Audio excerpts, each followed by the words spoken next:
馬斯克啱啱掟咗個核彈出嚟，佢話2026年你而家做緊嘅工作會徹底歸零，唔係裁員咁簡單，係個崗位直接蒸發咗。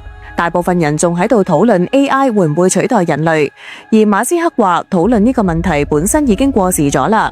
AGI 唔係就嚟到，而係已經喺度敲緊門。更離譜嘅係，佢俾年輕人嘅建議係唔好儲錢啦。你冇聽錯，呢個身家幾千億嘅男人話俾你知，儲蓄喺未來可能係一張廢紙。咁冇錢點樣生活呢？佢話政府會直接派俾你，而且派嘅唔係救濟金，係高收入。馬斯克用一條公式計算出呢件事點解一定會發生。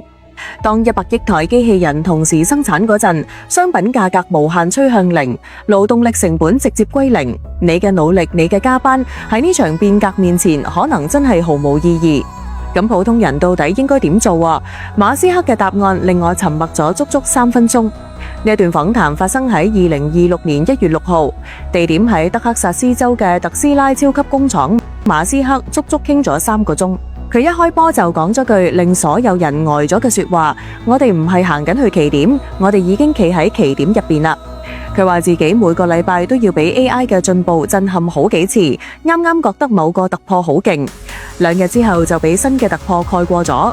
呢個就係指數級增長嘅威力，靜靜雞咁積累，然後突然爆發。咁邊個會先俾淘汰呢？好多人以為係工廠嘅藍領工人，錯晒啦。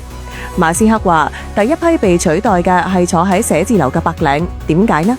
因為白領做嘅嘢本質上全部都係信息處理，寫代碼 AI 寫得比你快10倍，仲要冇錯。做表格 AI 3秒搞掂，做律師 AI 記得晒全球所有判例。馬斯克原話係咁講㗎，除咗嗰啲需要用手去塑造原子嘅工作 ，AI 全部都做得到，而且成本趨向零。但唔好以為藍領就走得甩。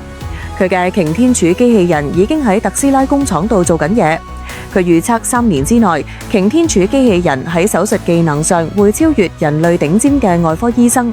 4年之後會去到完全碾壓嘅水平。一台機器人做完一台手術，全球所有嘅機器人都即刻學識咗1萬個機器人醫生，每一個都擁有1萬台嘅經驗。未來5年之內，任何普通人都可以享受到比今日總統更好嘅醫療服務，而且幾乎免費。咁多人失業，啲錢邊度嚟呢？馬斯克提出咗個概念叫全民高收入。注意啦，唔係俾你餓唔死咁簡單，而係俾你過得好爽。佢嘅邏輯好清晰，當100億台機器人日夜不停咁生產，商品總量會暴漲到無窮大，價格等於貨幣供應量除以商品總量，分母變成無窮大，價格自然暴跌到趨向零。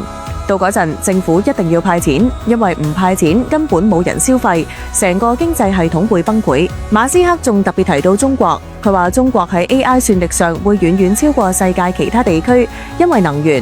佢預測2026年中國嘅發電量會去到美國嘅3倍。中國舊年新增咗500太瓦時嘅電量，其中70%嚟自太陽能。馬斯克感嘆話：中國人好似聽咗我講嘅每一句說話，然後即刻就付諸行動。關於能源，佢仲講咗句好有意思嘅說話：喺地球上面搞核聚變，就好似喺南極做冰咁。